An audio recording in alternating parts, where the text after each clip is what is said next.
Today we're talking to the partners of individuals in therapy, particularly those dealing with narcissistic behaviors and reactions that are impairing their relationships. I do not diagnose, but I work with how someone is with others through relational therapy together. Who they are with me is the starting point of the work.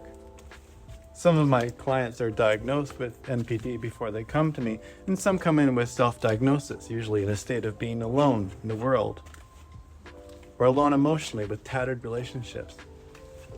Developing trusting, loving relationships is the way back to themselves, but they might have to deal with all sorts of defenses and emotional dysregulation issues, dealing with unsupported experiences from the past, still living in their body in the form of the traumatized energy that they get triggered into.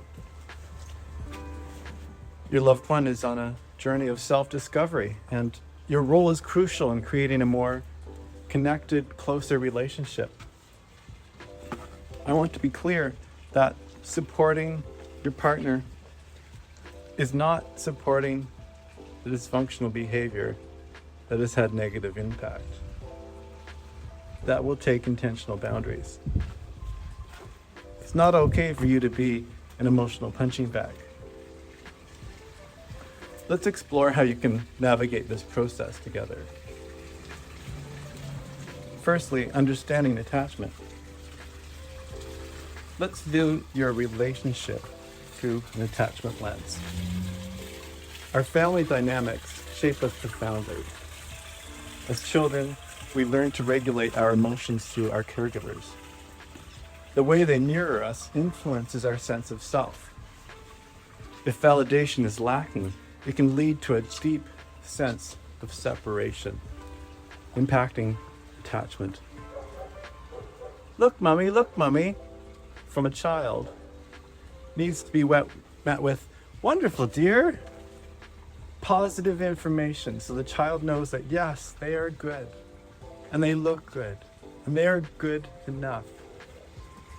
And through this, they learn to self-validate. If this was missing, they may have an addiction that is like an empty void, an addiction to validation. Or if this was excessive, then they may not have learned to do it themselves, also creating an empty void. Narcissistic traits and childhood impact. Children are inherently self-focused. However, if validation is excessive or insufficient, it can lead to adults constantly seeking validation. This may manifest in performance-based behaviors, hindering genuine presence in relationships. Children are narcissistic. We evolved this way, and it's natural that the world we see and perceive with our senses feels like it revolves around us. We lack object constancy. What's real in this moment feels like it's the only truth, which is an extreme feeling, and it takes emotional support and understanding with our caregivers to mature from this. We develop emotionally through empathy, through our caregivers feeling with us, feeling our positive and our negative emotions with us, helping to soothe us, teaching us emotional regulation. If our caregivers did not have the capacity to do this, then we will have adapted to this invisible emotional neglect. This impacts intimacy in various ways, and it's part of what we are working on in therapy. Together, being too alone has been the culprit. The emotional impact on emotional maturity. Childhood experiences affect emotional maturity. If emotional support was lacking, it may impact intimate relationships, creating roadblocks. Recognizing these patterns is the first step in the therapy journey. Growing up emotionally, we emotionally mature in relationships, not in isolation. Without feedback, humans can struggle. In cases of narcissistic injuries, trust, shame, and isolation are painful experiences, often ignored and suppressed. Validation is crucial, but constant validation can become dysfunctional. The goal is to learn self-validation through relational work. This process involves recognizing and naming triggered responses without blaming others. Family members can misunderstand validation.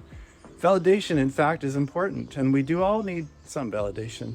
It's how we know that we're doing a good job. Otherwise, we're just guessing. It's the addiction to validation that's the problem. So we validate the target behavior, and we do not validate the manipulative behavior. This is something to work on together, and that's why with therapy for narcissism, I include relationship sessions. We are changing who someone is in relationship, not who they are as a person, but the way they've adapted to be with others. And this is a group effort. This has group impact because we are pack animals, and this person is a member of your pack. Navigating triggered states. In therapy, individuals learn to identify triggered states. Partners play a supportive role by recognizing these states, fostering understanding, and encouraging authentic expression without blame. We work on creating bridges back to the untraumatized parts, sooner and easier, with intentional practice of repair. Learning to repair rather than disconnect. This is all about energy. And the negative emotions live in a toxic amount of traumatized energy due to lack of expression. They can't go there because there's too much to go to. In relational therapy, we go there with support, eventually integrating the hidden parts and learning to deal with uncomfortable emotions, skills that were missed during childhood emotional development. Emotional development for humans only happens relationally. First with our primary caregivers, as far as they can lead us, and then in our closest relationships. Being on a desert island emotionally leads to self-focus and unrealistic thoughts. Narcissism. We welcome them off the desert island with safety cues and the support to feel and understand their own emotions. Our acceptance provides the safety they need to grow emotionally. Coaching and psychoeducation is a part of this process, as well as a commitment to a new set of values. Building accountability. Accountability, not blame, is key. Recognizing the impact of one's behaviors on others and committing to positive changes is the therapy's focus. Partners may feel challenged, but nurturing new behaviors strengthens relationships over time. Family support. Family support is vital. Recognizing disordered behavior without accepting abuse. Everyone works as a team for connection through love and kindness. Empathy, feeling with others, is crucial for intimacy skills. Addressing the issues honestly and openly with target behaviors is good modeling for everyone in the family. If you think this has already impacted your kids, it probably has. Children will tend to grow up with an attachment style that they replicate in their intimate relationships until they've had therapy support to develop secure attachment. You can change this model for your whole family by including your family. Narcissistic injuries do not heal in isolation. They heal in relationship. We are talking about new behaviors and creating new neural pathways. So it will take patience and intention and support, encouraging target behavior and not blaming the difficulty of the old neural pathway sometimes taking over. There will be hiccups along the way. Positive intention of wanting to do better and boundaries against abusive behavior are the key to moving forward. Challenges and neuroplasticity. Challenging behaviors is essential. Families need to be a united front against the disordered behavior, fostering behaviors of connection and kindness. Therapy check-ins. Regular check-ins with the therapist, both individual and couples, provides a safe space to share concerns and insights.